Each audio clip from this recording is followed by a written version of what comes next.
오늘 말씀은 디모데후서 말씀입니다. 디모데후서 1장 말씀 나누겠습니다. 디모데후서 1장 1절부터 7절까지 말씀만 나누도록 하겠습니다. 사도행전 말씀을 한 3개월 전하다 보니까 설교하는 저뿐만 아니라 성도님들이 사도행전 우리 너무 세다, 또는 이제 바로 이제 설화체, 이야기체가 좀 반복된다, 그런 느낌이 드는 분들이 좀 있을 것 같아서 한 2달 동안 제가 디모데후서를 왔다가 다시 사도행전으로 가기를 원합니다. 그래서 제가 설교를 잡을 때 부활절 예배까지 8주 동안 디모데후서를 한번 쫙 정리해 볼 생각입니다. 그래서 혹시 주중에 주일 예배를 못 오시는 분은 저희 우리 영세형제 기획팀에서 이제 올해부터 유튜브에 이제 영상을 잘 이렇게 해서 올린다고 하니까 저는 안 볼 거예요. 너무 부담돼가지고. 원래 자기가 하고 자기가 보기 되게 힘들거든요. 그래서 혹시 여러분들 맨날 보니까 들으니까 괜찮다 싶어서 혹시 주일 예배 빠지시게 되거나 또 우리 선교사님들이나 혹시 우리 교회 궁금하신 분들한테 유튜브에 좀 이렇게 소개해 주시면은 좋을 것 같습니다. 그래서 유튜브에 다음 주에 주보에 올려드릴 테니까 모르시는 분들은 보시면 좋을 것 같습니다. 오늘 디모데후서 1장 1절부터 7절까지 같이 교독하도록 하겠습니다. 읽겠습니다. 제가 먼저 읽겠습니다.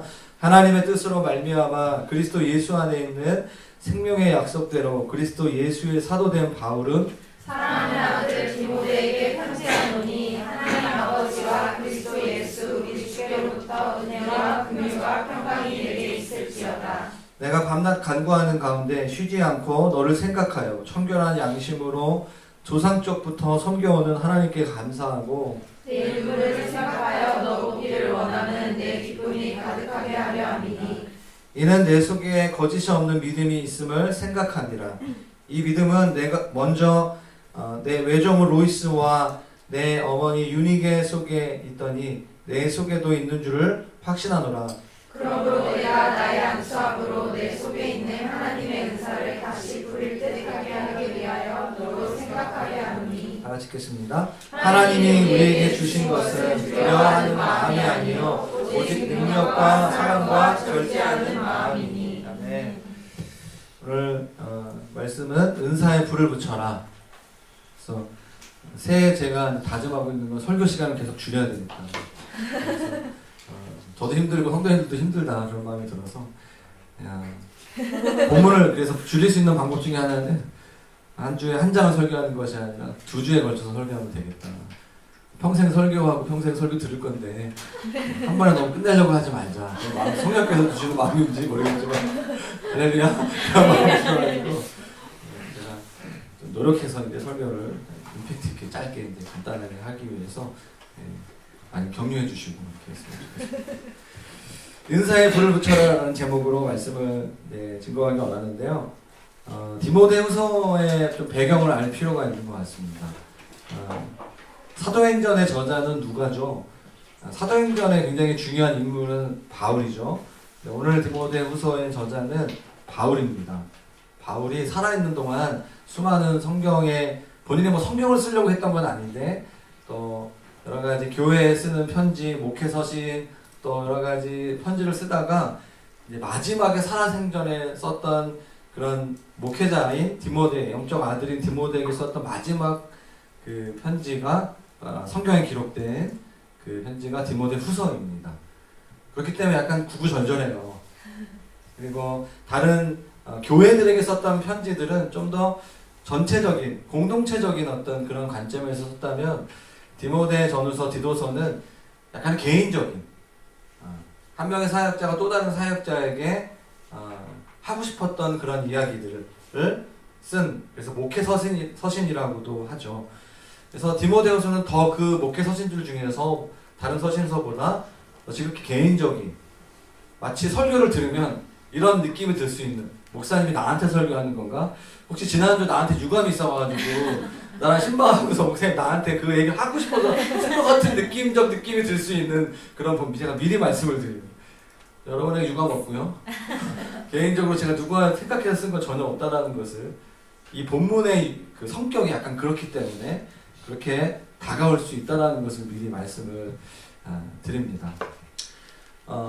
바울이 예수를 믿고 회심하게 되죠. 바울은 오늘날 그 터키 다소 지역의 출신이고 헬라 문화권의 영향을 받았습니다. 그리고 신학 공부는 유대인의 가말리아 문화생으로서 공부를 했습니다. 그는 굉장히 이중적인 문화에 익숙한 사람이었어요.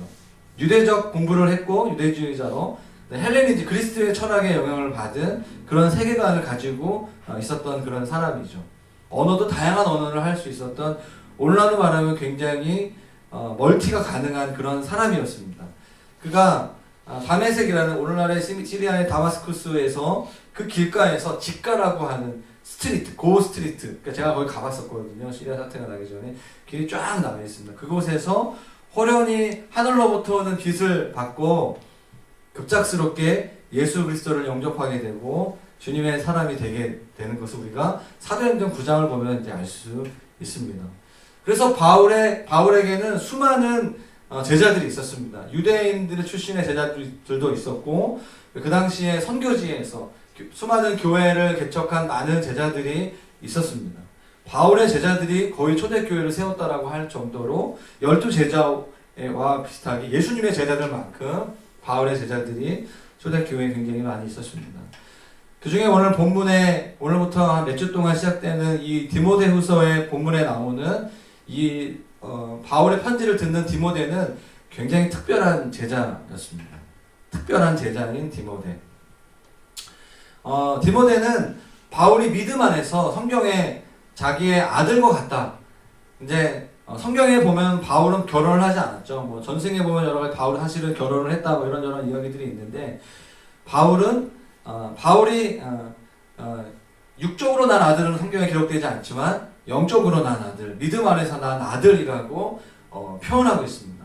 그래서 아버지와 자녀의 관계, 마치 그렇게 바울은 디모데를 생각하고 있었습니다. 실제적으로 나이 차이도 많이 났습니다. 아버지 뻘 되는 다윗의 나이, 그리고 디모데는 청년이었습니다. 디모데는 오늘날로 말하면 그 유럽 지역의 루스드라 지역, 바울이 두 번째 전도 여행을 갔던 루스드라 지역에서 외할머니가 신앙이 있었어요. 외가 쪽에 신앙이 아주 출중한 그런 유대적, 이렇게 여자 쪽, 어머니 쪽이 모계에서 유대인이면 유대인이 되는 거거든요. 아버지 쪽이 아니라 어머니의 영향을 받습니다, 유대인들은. 그래서 그 어머니 라인이 굉장히 신앙이 좋았던 그런 집안에서 어렸을 때부터 굉장히 성경 중심적으로 성경 훈련을 받으면서 신앙 훈련을 했던 사람인데, 바울을 만나고 인격적으로 주님을 만나고 바울과 함께 그냥 할머니가 바울에게 드린 거예요. 야, 우리 아들을 잘 부탁한다고, 주의적으로 잘 키워달라고. 근데 참 안타깝게도 디모데는요, 장 트러블이 좀 있었어요. 위장 쪽 질환이 있어가지고, 그래가지고 좀 체력적으로 이렇게 강건한 사람이 아니었어요.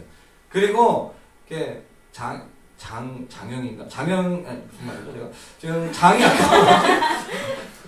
장이 약해서 그런지 성격적으로도 굉장히 이렇게 소심했어요.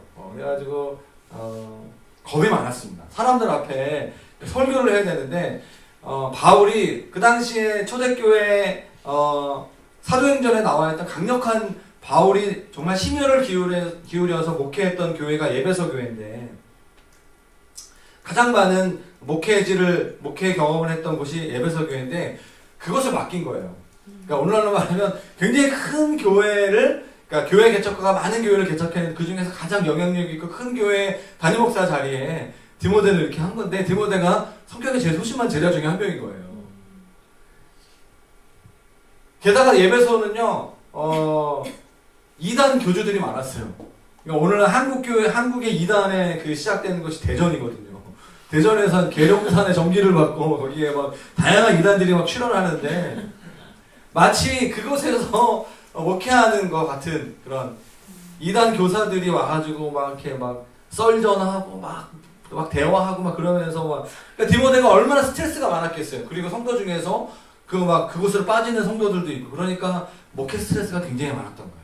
성격적으로 예민하고 체력적으로 좋지 않은데 게다가 목회 환경이 정말 만만치 않은 그런 곳에서 사역하고 있었던 디모데였던 것이죠.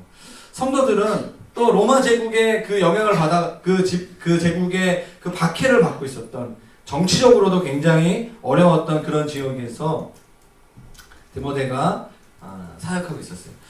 그런데 감사한 거는 디모데가 처음 목회자로 부름받고 그 에베소 교회 사역자로 부름받을 때 장로회 중 이렇게 교회 리더십들이 디모데를 위해서 기도할 때 강력한 성령의 역사하심과 체험을 경험했던 그런 경험이 있었던 사람이었던 것 같아요.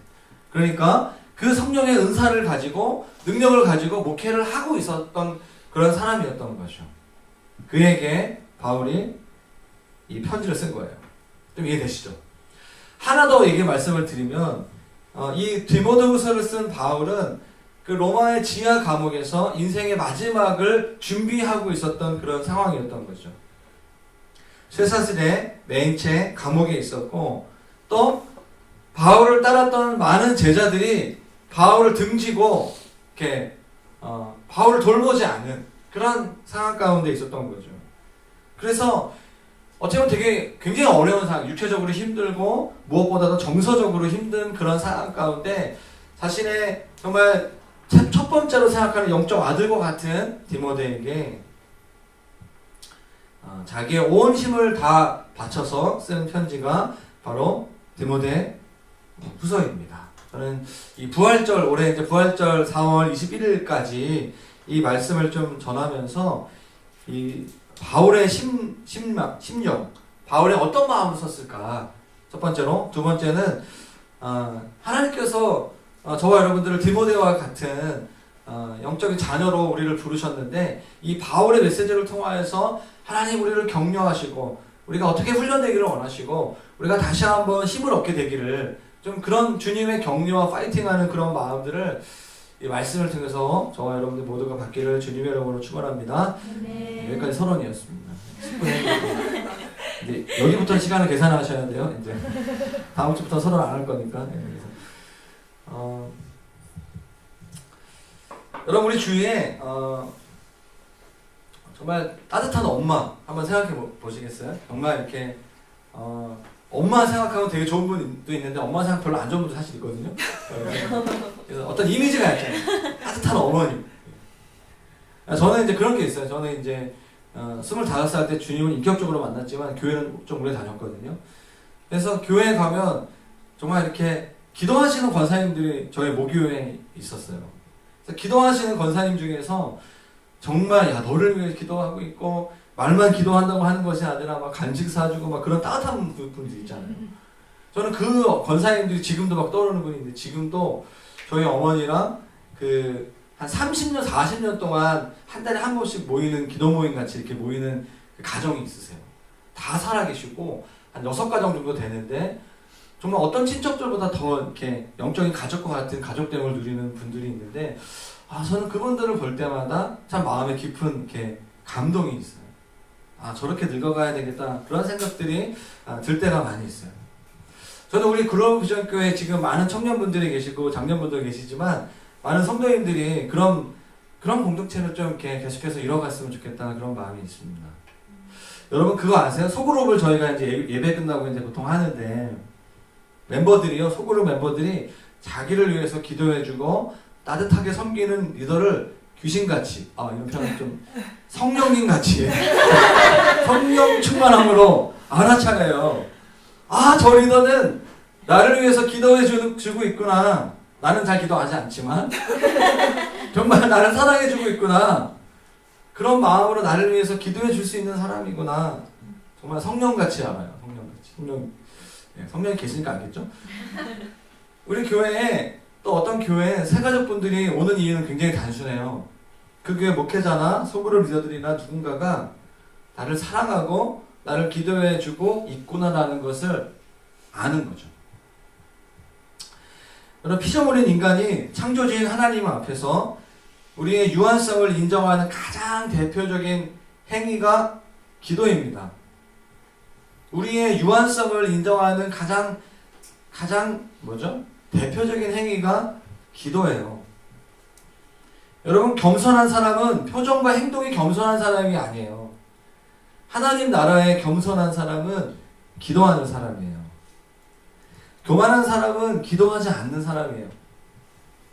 하나님 나라는 열심으로 세워지는 것이 아니에요. 열심이 필요하거든요. 제가 한 열심 하거든요. 저의 30대는 지금보다 훨씬 열심히 살았습니다. 그런데 30대를 돌아보니까 하나님 나라는 열심으로 세워지는 것이 아니었구나. 그런 깊은 깨달음이 있어요. 열심도 중요하지만 정말 기도해야 되는구나. 하나님이 하셔야 되는구나. 하나님이 도와주시면 아니구나. 저의 삶에 뭐 열매도 있지만 제가 생각한 열매 아닌 것도 되게 많더라고요. 저의 열심으로 했던 것들. 여러분, 자기 스스로 자기가 정말 멋있는 사람인 것처럼 알고 살아가던 사람이 자신의 한계를 깨닫고 하나님 앞에 엎드려지는 행위가 기도인 거죠. 여러분, 차가 잘 운행되려면 엔진이 중요하죠. 좋은 엔진을 달아야 합니다. 엔진은 좋지 않은데 자꾸 차체를 바꾸고 액세서리 바꾼다고 해서 좋은 차가 되는 것이 아니죠. 하나님께서 이 시대 가운데 리더십을 주시기 원하시고 하나님의 사람들에게 리더십을 주기 원하시는데 기도하는 사람에게 리더십을 주세요. 하나님의 몸된 교회뿐만 아니라 일터와 직장의 영역에 있어서 리더십을 주십니다. 그거 아세요? 근데 방언기도 하고 또 성령의 은사가 많이 있다고 해서 그것만으로 기도의 사람이 되는 건 또 아니에요. 기도의 사람이 되는 것은 그런 은사뿐만 아니라 영혼과 소통하는 사람에게 하나님께서는 기도의 영을 주세요. 그러니까 기도하면 자기가 굉장히 강해지는 사람이 있거든요. 그게 아니라 자기가 기도를 통해서 하나님의 음성을 듣고 하나님 아버지의 마음을 경험하고 아버지의 마음으로 어머니의 마음으로 사람들과 소통하려고 하는 사람들에게 계속해서 기도의 영을 부어주신다고 저는 믿습니다. 그래서 기도하는 사람들일수록 산에 가면 안 돼요. 기도원은 가끔 가는 거예요. 기도원은 쉬러 가는 거고 하나님의 음성을 더 이렇게 듣고 안식하러 가는 거지. 기도하는 사람은 산에 올라가지 말고 도시에 머물러야 돼요. 할렐루야. 저도 옛날에 산에 가고 싶더라고요. 그냥 오직 하나님만 좋습니다. 기도원에 가겠습니다. 근데 주님이 야 그러지 마라. 산에 가려고 하지 말고 사람들이 많이 있는 대도시로 가야 되지 않겠니? 네가 정말 기도한다면 도시로 가야 되지 않겠니? 도시에 사는 사람들에게 기도하지 못하는 사람들에게 나아가서 소통하고 하나님의 마음을 전해야 되지 않겠냐? 주님 저희 그런 마음 계속 주셨던 것 같아요. 제가 생각하기에 기도하는 사람은 소통하는 사람이고 소통하고자 하는 사람은 기도를 잘 할 수 있다고 믿습니다. 그래서 오늘 바울이요 자신의 영적 아들인 디모데에게 가장 먼저 부탁하는 게 뭔지 아세요? 기도예요. 자, 3절에서 5절까지 말씀인데요. 같이 한번 읽어보겠습니다. 3절에서 5절까지 같이 한번 읽어보겠습니다. 시작. 내가 한낱 간구하는 가운데 쉬지 않고 청결한 양심으로 주상적부터 섬겨오는 하나님께 감사하고 내 눈물을 생각하여 너 보기를 원하면 내 기쁨이 가득하게 하려 함이니 이는 내 속에 거짓 없는 믿음이 있음을 생각함이라. 이 믿음은 먼저 내 외조모 로이스와 내 어머니 유니게 속에 있더니 내 속에도 있는 줄을 확신하노라.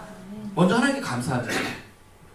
내가 너를 위해서 밤낮 간구하는 가운데, 너를 위해서 내가 계속 감옥에서 중보기도 하는 가운데, 기도하는 가운데 떠오른 말씀을 디모데에게 편지로 쓴 거예요. 그러니까 어떻게 보면 예언의 말씀인 거죠. 격려의 말이자 예언의 말인 거죠. 사실 예언은 격려와도 같은 성격이 있는 건데요. 기도하면서 영적인 아버지였던 바울에게 주셨던 마음을 이 디모데가 받게 되는 것이죠. 너의 눈물을 내가 생각하니까 정말 나는 너를 보기 원하는데 볼 수는 없고 그러나 나는 너가 지금 고난 가운데 어려움 가운데 목회하고 있지만 사실은 너를 보면서 난 너무 기쁘다. 부모의 마음이 그런 거 아니겠어요? 자녀를 보면서 얼마나 마음이 기뻐요. 너가 다시 한번 힘을 낼 것은 뭐냐면 사실은 너의 믿음은 너만의 개인적인 믿음이 아니라 너의 어머니의 믿음, 너의 할머니의 믿음, 3대째 너가 믿음, 아니 그 이상 아브라함 때부터 그 믿음의 자녀로 네가 있었기 때문에 내가 확신하기 때문에 너는 충분히 이겨낼 수 있어. 그렇게 이제 아버지의 마음으로 기도하면서 격려하는 멘트인 것이죠. 바울이 기도의 모범을 보이고 있는 장면인 거예요. 여러분 올해 이제 사순절 기간이 주일을 빼고 40일 동안 예수 그리스도의 십자가와 고난을 묵상하며 주님의 그 길을 따라가는 전 세계 교회가 이 사순절 기간을 보내고 있는데 3월 6일부터 사순절 기간이 시작해요. 설교를 준비하면서 저뿐만 아니라 우리 성도님들이 이 3월 6일부터 4월 20일까지 주일을 제외한 이 40일의 기간 동안에 정말 많이 이 바울의 마음으로 기도했으면 좋겠다라는 마음이 들었어요. 최근에 제가 이제 듣기로는 몇 명의 성도님들이 금식하면서 기도하는데요. 갑자기 금식을 한다는 거예요. 목사는요 되게 부담돼요. 목사가 금식한다는 성도들 하나도 안 부담. 드디어 목사님 금식하시는구나. 드디어 이제 주의 길로 가시는구나. 할렐루야 그러잖아요. 성도들이 목사가 금식 안 하는데 금식한다 그러면 내가 잘못한 게 있나? 내가 금식 안 하니까 금식하나 보다. 나도 해야 되는데 하기 싫고 막 이러면서 막 이런 마음이 들면서 막 회개하고 막 저도 이제 다시 해야 되겠다 막 이런 생각을 하면서 막 그러고 있어요. 성도님들이 금식하고 막 기도하고 있는데 이 사순절 기간 동안에 좀 더 많은 분들이 우리 문수진 사모님이 아까 이제 대표기도 하는데 기도와 금식에는 이런 주가 나갈 수 없는 것을 인정하고 기도하는 교회 되게 해달라고. 제 마음이에요. 어떻게 아셨는지 모르겠는데 정말 되게 민감하신 것 같아요. 정말 제 마음속에 오늘 바울이 정말 그 감옥에서 우리 감옥에 있지 않잖아요. 정말 자유가 있는데 우리가 자발적으로 정말 더 많은 분들이 이 기간 동안에 금식하며 기도의 자리를 좀 나아갔으면 좋겠다. 그런 마음이 들어요. 3월 8일날 우리 사순절이 시작하면서 3월 8일날 우리 홍대 8개의 교회가 철야기도 한잖아요. 정말 너무 대견하지 않아요? 목사님이 딴 거 하지 않고 철야기도 하겠다는데 좀 감상 좋은 목사님도 아닌가요? 다른 거 하지 않고 그 클럽 그런데 그 중심에서 그 콘서트장 중심에서 그 대관료 그날 빌리면 120만 원 벌거든요. 그 레디빅 사장님은 그 교회는. 근데 그거 다 내려놓고 그 청년들은 뭐가 잘못해서 5시까지 그 음악을 조정해야 되거든요. 엔지니어들은 죽었어요. 다 허락받고 막 이렇게 하는 작업 저희가 2달 동안 준비했거든요. 주일날 밤 9시에 회의하고 새벽 1시, 2시까지 회의하고 어떻게 할 것인가. 그 하나 작은 프로그램을 어떻게 할 것인가. 너무 피곤했거든요. 주일 저녁에. 그래서 저는 나이가 제일 많아가지고 여러분 제가 이제 40대가 되니까 저녁만 하면 안 되겠냐고. 제일 젊은 목사님 안 되겠다고. 목사님 그러시면 안 된다고. 그러면 안 된다고. 계속 해야 된다고 하면서 막 이렇게 그렇게 저희가 들었던 기도하면서 준비했어요. 작년에는 예배고 올해는 정말 이 도시를 위해서 우리가 기도가 부족함을 느낍니다. 우리 다 한 기도하시는 분들, 한 기도하는 교회들이에요. 그럼에도 불구하고 왜 모여서 기도하죠?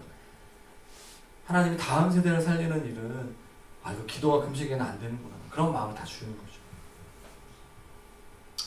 여러분 기도하는 사람이 겸손한 사람이에요.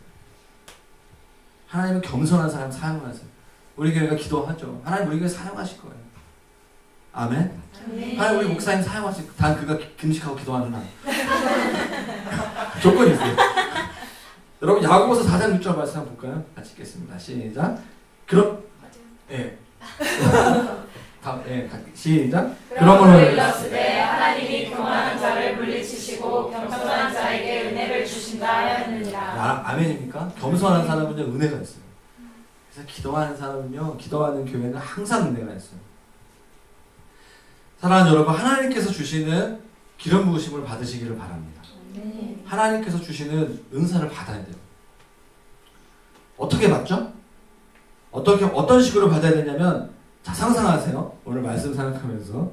자, 6절 말씀이거든요. 그러므로 내가 나의 안수함으로 내 속에 있는 하나님의 은사를 다시 부릴 듯 하기 위하여.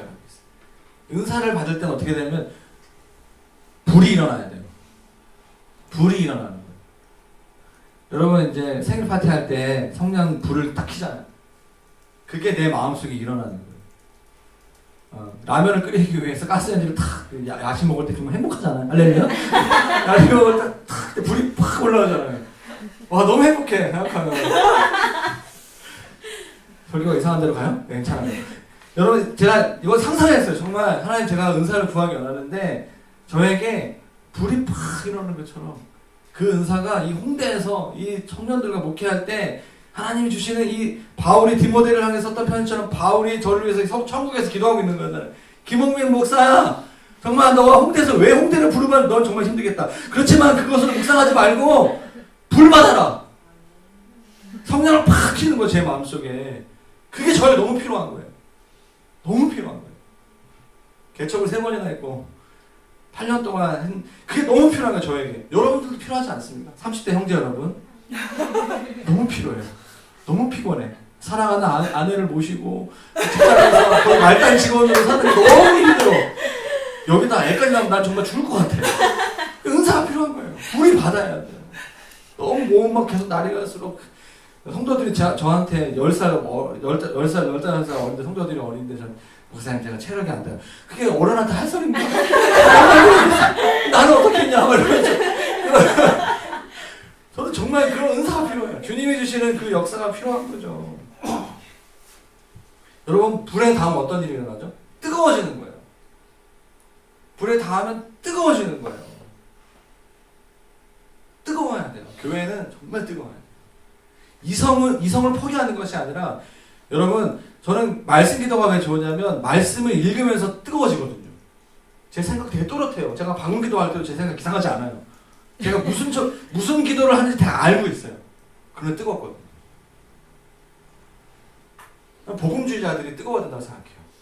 오늘날에는 전통교회들이 뜨거워야 된다고 저는 생각합니다.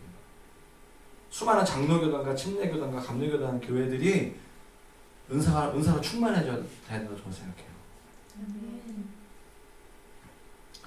불에 닿으면 뜨거워지는데요. 또 다른 특징이 있어요. 불에 닿으면요, 태워져요. 왜 은사가 필요한지 아세요? 왜 뜨거운 게 필요한지 아세요? 뜨거운 불이 임하면 더러운 거 태워지거든요. 우리 안에 있는 더러운 욕망들이 태워져요. 힘든 상황일수록 더 강력한 불을 받아야 돼요. 바울이 디모데를 위해서 기도하지 않습니까? 다시금 은사가 나타나는데 어떻게 나타나느냐? 불이 일어날 듯이, 불이 확 일어나듯이 은사가 너의 마음속에 일어나야지 너의 처한 상황과 그 사역을 감당할 수 있다. 그렇게 말하는 거죠. 여러분, 우리 안에 성령님이 계시잖아요. 우리 안에 성령님이 계시는데 성령님께서 주시는 좋은 선물, 은사를 구하지 않는다는 것은 2번 죽이는 거예요. 성령님. 그러니까 하나님의 은사인 성령님을 구하셔야 돼요. 구하는데 어떻게 보면 간절히 구해야 돼요. 간절히. 계속해서 구해야 돼요. 그게 자신의 영적 아들인 아버지 바울이 정말 디모데에게 하고 싶었던 첫 번째 멘트입니다. 계속해서 구해요. 예전에 처음 시작할 때 은사 받은 거 그걸 만족하면 안 돼요. 계속해요. 여러분, 고린도전서 12장, 13장, 14장이 참 은사에 대해서 참 잘 나와 있는 책이에요. 로마서 말씀에도 있는데 고린도전서 12장, 13장, 14장을 너무 사랑해요. 자, 한번 그 중에서 몇 가지 말씀을 좀 보기 원하는데, 고린도전서 12장 4절에서 11절까지 말씀을 좀 보기 원합니다. 한번 읽어보겠습니다. 시작. 은사는 여러 가지나 성령은 같고, 직분은 여러 가지나 주는 같으며, 또 사역은 여러 가지나 모든 것을 모든 사람 가운데서 이루시는 하나님은 같으니, 각 성령에게 성령을 나타내심은 유익하게 하려 하시며. 7절 보시면요, 성령을 나타내 주시는 게 은사거든요. 성령의 나타나심. 성령님이 영이 안 보이시는 분이 아니라 나의 몸에, 나의 입에, 나의 생각에 나타나시는 게 성령의 은사인 거예요. 그러니까 성령님이 나의 머릿속에 나타나시는 게 뭐죠? 말씀이 튀어나오는 거예요. 갑자기 지혜가 없는 사람이 지혜로워지는 거예요. 갑자기 지식이 없던 사람이 지식이 생기는 거예요. 성령님께서 내 입에 나타나시니까 방언을 말하기 시작하고요. 방언 통변을 말하게 되고 예언을 하게 되는 거예요. 성령의 은사가 막 몸에 나타나는 거예요. 그러니까 내가 막 안수하고 기도하니까 병든 자가 막 낫잖아요. 능력 행하는 게 나타나는 게 뭐죠? 8절부터 한번 읽어볼게요. 시작. 어떤 사람에게는 성령으로 말미암아 지혜의 말씀, 어떤 사람에게는 성령에 따라 지식의 말씀, 다른 사람에게는 같은 성령으로 믿음을, 어떤 사람에게는 한 성령으로 병 고치는 은사를, 어떤 사람에게는 능력 행함을, 어떤 사람에게는 예언함을, 어떤 사람에게는 영들 분별함을, 다른 사람에게는 각종 방언 말함을, 어떤 사람에게는 방언을 통역함을 주시나니. 왜 그럴까요? 같이 읽겠습니다. 이 모든 일은 같은 한 성령이 행하사 그의 뜻대로 각 사람에게 나누어. 정말 중요한, 주님의 뜻대로, 하나님의 뜻대로 공동체의 덕을 세우기 위해서 각 사람에게 주시는 거예요. 놀랍지 않습니까? 왜냐하면 교회의 주인이 예수님이시기 때문에 예수님께서 필요를 따라서 주시는 거예요. 그러니까 지금 이 교회에게 주님이 주시는 것들이 있어요.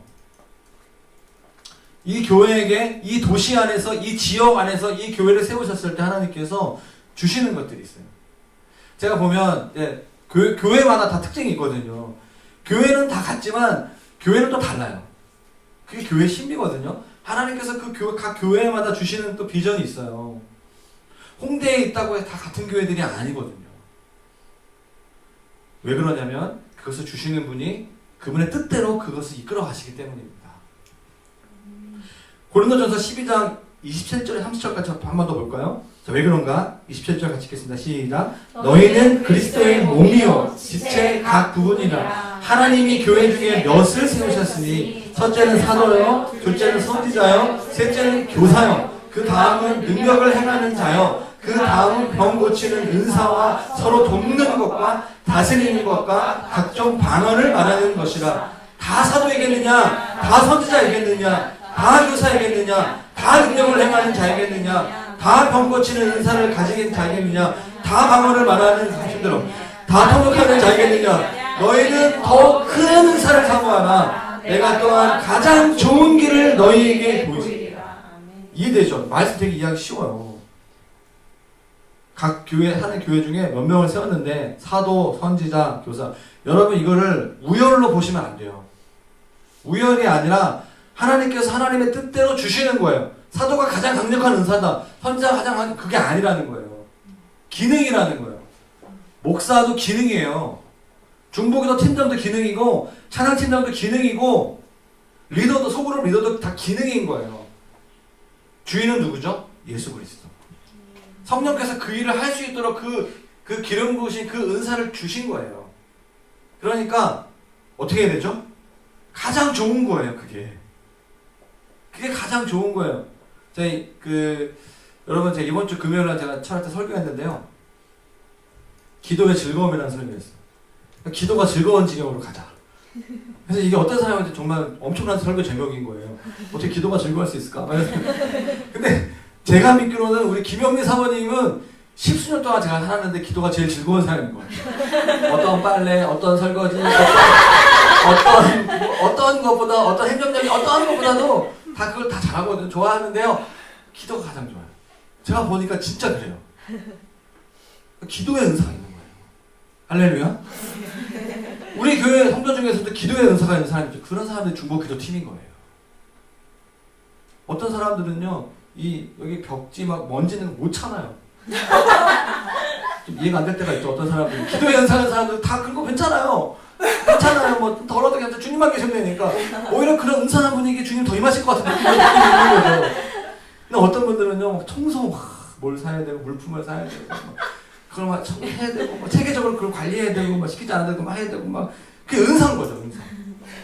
즐겁게 하면 돼요. 단 그것이 즐겁지 않은 사람들을 보면서 판단하면 안 돼요. 되게 신기하더라고요. 그러니까 이제 만약에 부부가 만났는데 그 은사가 너무 다양한 사람, 너무 극에 있는 사람이 만나면 되게 힘들겠죠. 그러니까 주님이 도와주셔야 돼요. 그 가정 가운데. 그 가정 임하시기를 축원합니다. 그래서 그걸 맞춰야 돼요. 가정은 또 은사로 세우는 게 아니잖아요. 가정은 사랑으로 해야 되잖아요. 그래서 주님이 바울을 통해서 고린도전서에 말씀을, 고린도 교회는 뭐냐면 누가 세냐라는 거야. 사도가 세냐 교사가 세냐, 내가 사도다 내가 선지자다 내가 능력해야 한다. 그러니까 뭐 서로 막 분열이 막 엄청 많은 거예요. 그러니까 바울이 이 얘기를 쓸 수밖에 없었어요. 그러면서 30절 다음이 뭐죠? 고린도전서 13장 1절 말씀이에요.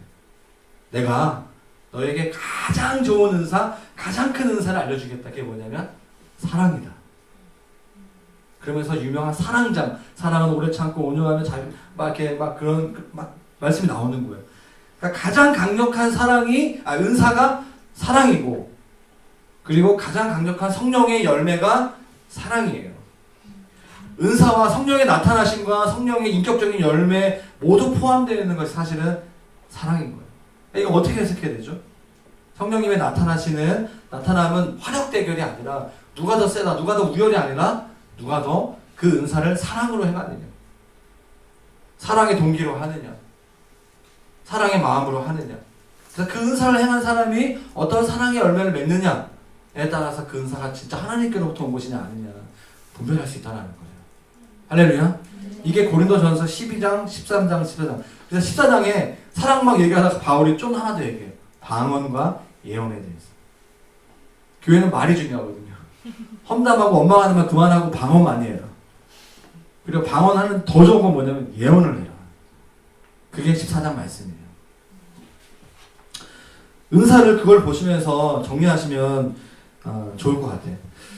자, 그래서 중요한 건 뭐죠? 하나님께서 저와 여러분에게 가장 알맞는 은사를 하나는 예비해 주셨다.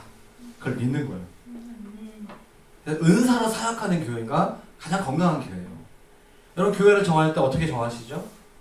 가까워서? 목사님 설교가 혹시 좋아서? 뭐 자매들이 많아서? 뭐 이런 거. 형제들이 많아서? 뭐 이런 거. 제일 좋은 건 뭔지 아세요? 비전이 맞았어요. 그 교회의 방향성과 하나님께서 그 교회를 세우신 그 목적이 맞아서 그런 사람들이 제일 건강하게 신앙생활 오래 할 수 있어요. 그래서 그 비전이 맞은 사람의 동의한 교회 성도들에게 어떤 걸 주시죠? 은사를 주시는 거예요. 그 비전을 함께 이뤄갈 수 있는 은사를 주시는 거죠. 2019년도에 저희 교회에 사역팀이 2개가 더 생겼어요.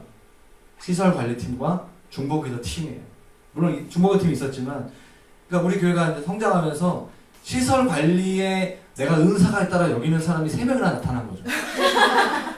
엄청난 거예요. 지금까지 주로 기도하고 예배하는 게 집중했다면 이제는 이 건물을 관리하고 물건을 사는 거에 막 흥분을 느끼고 막 그런 거를 막 이렇게 하는 분들이 나타나게 정말 엄청난 그 마음 저는 너무 감사해요. 이 교회가 확장된 거죠. 성도가 많아져서 확장된 것이 아니라 다양한 은사를 가진 사람이 많아졌기 때문에 확장된 거예요. 저는 그래서 기대하는 거예요. 좀 이해되시죠? 하나님 나라가 그렇게 확장되는 거라고 저는 믿습니다. 그래서 은사를 어떻게 정의내릴까? 저는 이렇게 정의내고 싶어요. 성도가 성령님께 온전히 붙들려서 하나님의 공동체를 세우는데 쓰임받는 모든 역사하심. 좀 어려운데 제가 성도가 성령님께 온전히 붙들려서 하나님의 공동체를 세우는데 쓰임받는 모든 역사. 저와 여러분이 그런 은사를 가지고 하나님 나라를 함께 세워가시기를 주님의 이름으로 축원합니다. 아멘. 아멘. 자, 그래서 오늘 말씀 한 구절만 더 같이 봤으면 좋겠는데요. 7절 말씀 한번 읽어보겠습니다. 시작. 하나님이 우리에게 주신 것은 두려워하는 마음이 아니요 오직 능력과 사랑과 절제하는 마음이니. 영어 성경은 혹시 되나요? 네, 영어 성경은 혹시 잘 어려우시면 제가 이제 저도 잘 못하기 때문에 같이 알아가는 이제 영어 시간으로 보면 이 티미디티가 뭐냐면 소심하다, 겁이 많다 뭐 그런 뜻이죠. 이게 뭐냐면 하나님께서 우리에게 주시는 영은 하나님께 우리에게 주시는 마음은 두려워하는 마음이 아니다. 소심하게 하는 마음이 아니다. 겁나는 마음이 아니다. 그러니까 우리가 은사를 받으면 어떻게 되죠? 그 일에 그 사역을 할 만한 적임자라는 거예요.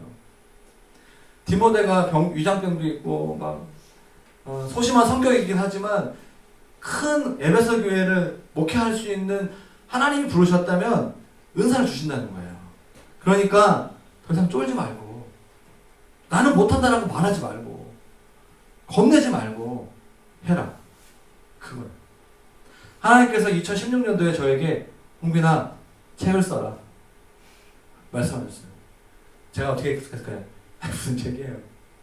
설교를 할 수 있어요. 저는 글 쓰는 거 잘 못해요. 말도 언어라고요. 언어에 뭐 능력 있지 않아요. 주님이 써라. 어떻게 말씀하셨냐면 선교사님을 통해서 저에게 말씀하셨어요. 터키에 있는 선교사님 몇 분이 우리는 너무 바쁘니까 김홍민 목사님이 이 남매 사역을 한국교회에 알렸으면 좋겠다고. 제가 막 거부했어요. 처음에. 제가 무슨 기도하다 계속 하나님께 그런 마음의 감동을 주시니까 예, 그럼 하라고 하겠습니다. 주님. 순종하는 마음으로 발걸음을 내딛겠습니다. 그래서 일주일 동안에 오직 책을 쓰기 위해서 터키에 갔어요.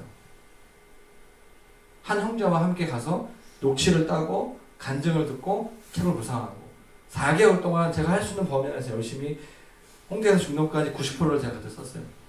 그런데 사람들한테 제가 이걸 한다고 하니까 제가 너무 부담되는 거예요. 말을 안 하고 썼어야 되는데. 그냥 쓰고 그냥 뭐 조용히 이렇게 쓰라고 했지만 제가 베스트셀러가 될 거라고 말씀도 안 하시고 그런 말도 주지 않아요. 괜히 제가 오버해가지고 나 이거 쓸 거예요. 막 이렇게 해가지고 괜히 해가지고 근데 그 말을 하니까 되게 부담되잖아요. 외향적인 사람들 말을 하는데 되게 좋은데 그 말을 행동을 못하면 되게 부담이 되거든요. 그러니까 못하니까 막 너무 눌리는 거예요. 사람들이 언제 나온다고 하니까 마음이 어려운 거예요. 그래서 애랑 모르겠다, 나도 잘 모르겠다. 그 얘기는 내가 지워버리자. 그렇게 1년이 지나고 2년이 지났어요. 2년이 지난 어느 날 주님이 너 나랑 하나 못한 거 있지 않냐고. 그런 마음을 여기 이전 저희 집 2층으로 4층으로 이사 오고 좀 밤에 이제 여유 있는 시간 갔다가 너 이제 출퇴근 시간 하루에 1시간 아껴서 그 마무리 못한 거 10% 했으면 좋겠다. 그때 제가 만약 그런 생각, 제가 그걸 순종하지 못하면 결과와 상관없이 순종하지 못하면 제가 너무 소심한 사람, 너무 우유부단하고 말하고 책임지지 못하는 사람 될 것 같아가지고 결단을 하고 한 달 동안 그걸 정리를 했어요. 저의 간증입니다. 할렐루야. 혹시 여러분 마음 가운데 소심하게 하는 것들이 있으세요? 미룬 것들이 있으세요? 내가 뭘 그걸 하냐? 내가 그거 어떻게 하지? 하나님 주신 게 아니라는 거예요. 하나님 주신 마음은 그런 소심하게 만들고 위축되게 하고 자기의 문제 가운데 들어가게 하는 것이 아니라 뭐죠? 능력과 파워, 러브, 셀프 디사이플, 자기 훈련, 자기를 절제하면서 계속 그것을 갈 수 있도록 도와주는 성령님이시라는 거예요. 할렐루야? 네. 그 주님 우리 함께 하세요. 성령님께서 주시는 은사를 받게 되면 소극적인 사람이 적극적이 되는 거예요. 성령께서 주시는 은사를 받으면 적극적인 사람이 더 적극적이 돼요. 하나님이 주시는 은사를 받게 되면 두려워하지 않게 돼요. 소심하고 겁이 많은 사람이 성령의 은사를 받으면 다른 사람이 된다는 거예요. 언제까지 여러분들의 기질과 여러분들의 가정 환경을 탓하면서 머물러 있겠습니까? 여러분 중에서 마블 영화 좋아하시는 분 계세요? 슈퍼 히어로물 저 되게 좋아해요. 왜 마블 영화 같은 거에 몰입하게 되죠? 평범하고 불우했던 주인공의 이 마블, 한국말로 뭐죠? 놀라운 기적 같은 일이 임하게 되면서 히어로가 되는 거 아니겠어요? 영웅이 되는 거 아니겠어요? 대리만족을 느끼는 거예요. 그 영화를 보면서. 성령님께서 우리 마음 가운데 우리에게 강하게 임하시게 되면 은사가 임하고, 그래서 찌질하고 소심했던 어떤 형제가 능력의 사람으로 변화되는, 그것이 복음의 능력입니다. 할렐루야. 로마서 1장 16절 말씀 같이 읽겠습니다. 이거 말씀 같이 기도했으면 좋겠는데요. 같이 읽겠습니다. 시작. 내가 복음을 부끄러워하지 아니하노니 이 복음은 모든 믿는 자에게 구원을 주시는 하나님의 능력이 됨이라. 먼저는 유대인에게요 그리고 헬라인에게로다. 여러분, 복음은 반대해주시고 우리를 변화시킬 수 있는 능력이 있어요. 복음이 저를 변화시켰어요. 복음은 우리를 변화시킬 수 있습니다. 하나님이 우리에게 주시는 마음은 두려워하고 소심히 하는 마음이 아니에요. 여러분, 우리가 말씀을 많이 하는 것도 중요하지만요, 오늘 이 디모데후서 1장 7절 말씀은 우리의 마음에 깊이 새기면 우리의 삶에 엄청난 변화가 일어날 거예요. 하나님께서 우리에게 성령의 은사를 주실 때 우리에게 주어지는 마음은 하나님의 능력이십니다. 하나님의 사랑을 부어주실 것이에요. 쉽지는 않겠지만 계속해서 근신하며 하나님께서 나에게 부르신 자리로 나아가고자 하는 마음을 주실 거예요. 절제하는 마음을 주실 거예요. 나는 나의 부르심을 따라서 직장 가운데 나아갈 것이다. 할렐루야. 주님이 그런 마음을 저와 여러분 가운데 부어주시기를 축원합니다. 왜 하나님의 능력이 믿어지지 않습니까? 왜 영혼을 사랑하는 것이 주저해지죠? 왜 무절제하고 왜 계속해서 일을 미루면서 살아가고 있습니까? 저와 여러분 가운데 성령께서 주시는 은사가 꺼져가고 있기 때문이에요. 성령께서 주시는 은사가 잠자고 있기 때문이에요. 오늘 시간 하나님 앞에 기도했으면 좋겠어요. 하나님 주님, 우리에게 임해 주십시오. 우리 안에 잠자고 있었던 거인이 일어나게 해주십시오. 우리 안에 잠적했던 거인이 누구죠? 하나님 자신이에요. 온 열방을 지으시고 저와 여러분들을 가장 잘 아시는 그분이 우리가 함께 하신 줄로 믿습니다. 왜 나는 못한다고 하고 있습니까? 왜 나는 미루고 있습니까? 왜 나는 계속해서 방탕하게 살고 있습니까? 하나님 오늘 나의 삶 가운데, 우리 가운데, 이 교회 가운데 임하셔서 하나님 다시 한번 주님과 함께 일어나기를 원합니다. 바울이 디모데를 했던 그 마음을 가지고 오늘 성령께서 저의 마음의 문을 두드리신 줄 믿사오니 오늘 내가 기도하며 공동체와 함께 나아갈 때, 주여 부르짖으며 나아갈 때 하나님 우리 가운데 새 일을 행하여 주시옵소서. 내가 이제 주여 세 번 부르짖고 기도하며 나아가기 원합니다. 기도하겠습니다. 주여, 주여, 주여. 예, 주님 이 시간부터 기도하며 나아가기 원합니다. 예, 주님.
과거의 어떤 그런 성경 시대에만 있는 것이라고 생각했던 그런 혹시 우리의 생각들이 있습니까? 오늘 우리 안에 있는 모든 불신과 그런 생각 가운데 머물러 있는 것들이 좀 깨지기를 원합니다. 하나님 오늘 이 시간 우리가 바울이 디모데에게 원했던 그 은사가 다시 한번 너의 마음속에 불일 듯 일어나라고 기도했던 것처럼 오늘 디모데전서 4장 14절 말씀에 내 속에 있는 은사 곧 장로의 회에서 안수 받을 때에 예언을 통해서 받은 것을 가볍게 여기지 말라고 주님 말씀하셨습니다. 저와 여러분 가운데 어떤 분들은 지금 굉장히 무기력하고 어려운 가운데 있을 수 있지만 어떤 시절에는 주님을 정말 열렬히 사랑하고 주님의 그 임재 가운데 들어갔던 경험이 있는 분들이 있을 거예요. 오늘 시간 다시 한번 끄집어내기를 원해요. 하나님 그것이 오늘 나의 실제가 되게 하여 주십시오. 내 심장이 다시 한번 뛰게 하여 주십시오. 하나님 엔진이 움직여야 기능할 수 있는다고 말씀하셨던 것처럼 오늘 시간 내 안에 심장이 뛰게 하여 주시옵소서. 거룩한 성령으로 태워 주시옵소서. 모든 어둠이 떠나가게 하여 주시옵소서. 모든 무기력이 떠나가게 하여 주시옵소서. 모든 불신이 떠나가게 하여 주시옵소서. 성령의 나를 사랑하여 주시옵소서. 이 교회 가운데 기도의 영을 부어 주시옵소서. 다시 한번 주여 부르짖어 기도하겠습니다. 주여 주님 시간으로 주의 성령의 심령 가운데 하나님 역사하여 주시옵소서. 하늘로부터 오는 권위가 내려주시옵소서. 주님의 인도하여 주시옵소서.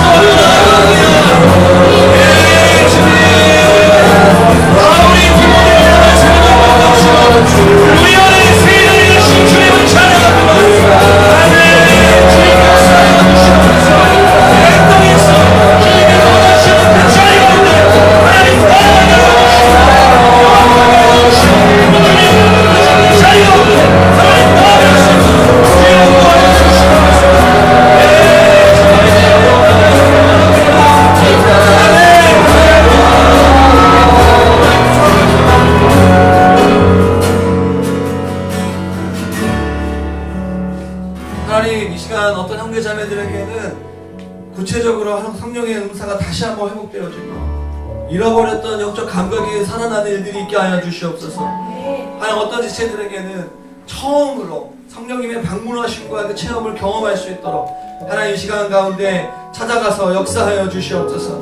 하나님 우리가 하나님을 경외하기를 원합니다. 하나님의 말씀을 경외함으로 받기를 원하고 이 말씀이 나의 삶 가운데 이 공동체 가운데 이 땅의 교회들에게 일어날 것을 믿음의 눈으로 바라보며 말씀 그대로 살아내는 저희 모두가 될 수 있도록 하나님 역사하여 주시옵소서. 이 시대가 만만치 않습니다. 이 시대를 살아가는 거 하루하루 숨쉬는 것이 너무나 어려운 가운데 있습니다. 그렇기 때문에 우리가 기도할 수밖에 없고 더욱더 겸손히 하나님의 그 자리 가운데 나아갈 수밖에 없음을 고백합니다. 하나님 우리의 고백을 받으시고 한 명 한 명들의 성도들의 삶 가운데 새 일을 행하여 주시옵소서. 하나님 우리가 사순절을 준비하며 3월을 준비하고 있는데 이 기간 동안에 하나님 디모데 안에 있었던 그 은사를 다시 한번 불을 뜯으켰던 것처럼 우리 안에 잠자고 있던 거인이 잠자고 있던 성령님이 다시 한번 깨어나는 그 역사가 우리의 삶 가운데 있게 하여 주시옵소서. 그렇게 하신 주님을 찬양하며 주님께 모든 영광 올려드립니다.